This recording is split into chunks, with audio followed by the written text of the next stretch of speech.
Hello বন্ধুরা, তোমরা সবাই কেমন আছো? আমি ভালো আছি।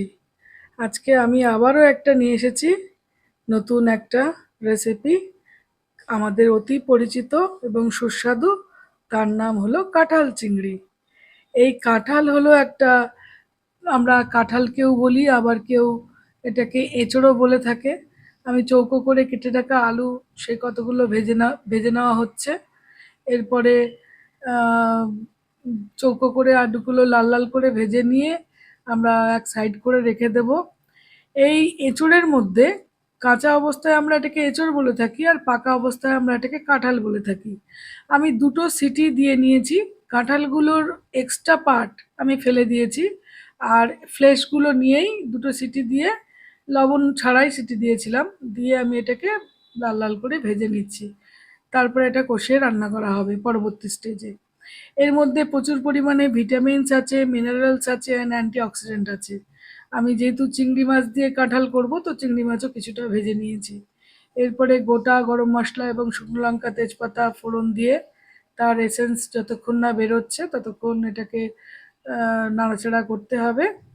এর মধ্যে ১ কাপ এই এঁচোড়ের মধ্যে প্রায় ৩ গ্রাম প্রোটিন আমরা পেয়ে থাকি। প্রচুর পরিমাণে ফাইবার থাকে, আর এটা একটা ওয়েট ম্যানেজমেন্টেও হেল্প করে। আমাদের এটার মধ্যে প্রচুর গুড বেনিফিট রয়েছে।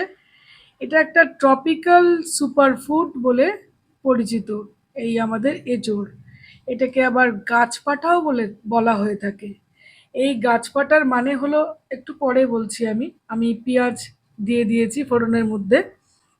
দুটো ছোট করে কেটে রাখা পেঁয়াজ ফোড়নের মধ্যে দিয়ে সেটাও লাল লাল করে ভেজে নেওয়া হবে। এই গাছপাটা আম অর্থ হলো গিয়ে গাছে পাঁঠার অবস্থান। মানে পাঁঠার মাংসের যে টেস্ট, তাই এটারও সেই রকম সিমিলার টেস্ট। এই টেস্টের দুটো সেম বলে একে গাছপাটাও অনেকে বলে থাকে। এবার আমি টমেটো পেস্ট করে রেখেছিলাম, সেই টমেটো পেস্টের মধ্যে পেঁয়াজ কষানোর মধ্যে দিয়ে দিলাম। এতে ১ চামচ মতন লবণ দিলাম, পিঙ্ক সল্টের আমি ব্যবহার করে থাকি। এটা হেলথের পক্ষে খুবই গুড বেনিফিট রয়েছে, হার্টের পক্ষে খুব ভালো, হাই প্রেশারের পক্ষে খুব ভালো। আর ১ চামচের একটু কম হলুদ গুঁড়ো দিলাম। আমি আলু ভাজতে এবং এঁচোড় ভাজতে কিন্তু কোনো হলুদ বা লবণের ব্যবহার করিনি। এখন আমি লবণ হলুদের অংশ দিলাম। আর ১ চামচ মতন আদা লঙ্কা পেস্টের আমি ব্যবহার করলাম। এরপরে এগুলো দিয়ে আবার নাড়াচাড়া করতে হবে এবং ভালো করে কষাতে হবে যতক্ষণ না টমেটো আর পেঁয়াজের কাঁচা গন্ধ না ছাড়ে। আমি এতে রসুনের ব্যবহার করিনি। অনেকে রসুনের ব্যবহার, যারা রসুন খেতে বেশি ভালোবাসে তারা দিতে পারে।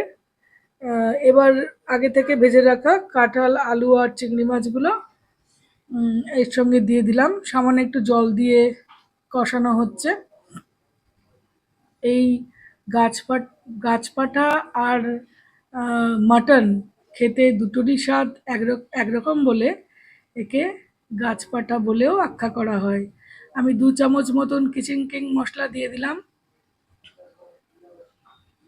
এবার আবারও এই কিচেন কিং মশলা দিয়ে নাড়াচাড়া করা হবে, ভালো করে কষিয়ে নেওয়া হবে।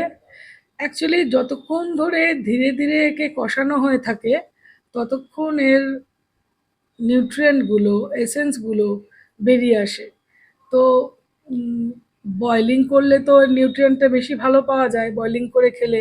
কিন্তু আমরা তো বাঙালি, ভোজন রসিক, বয়েলিংটা তো খুব একটা পছন্দ করি না। তেলে ঝালে বাঙালি বলে থাকি আমরা। তো সেই জন্য আম আমরা একটু কষিয়ে কষিয়ে রান্না করি।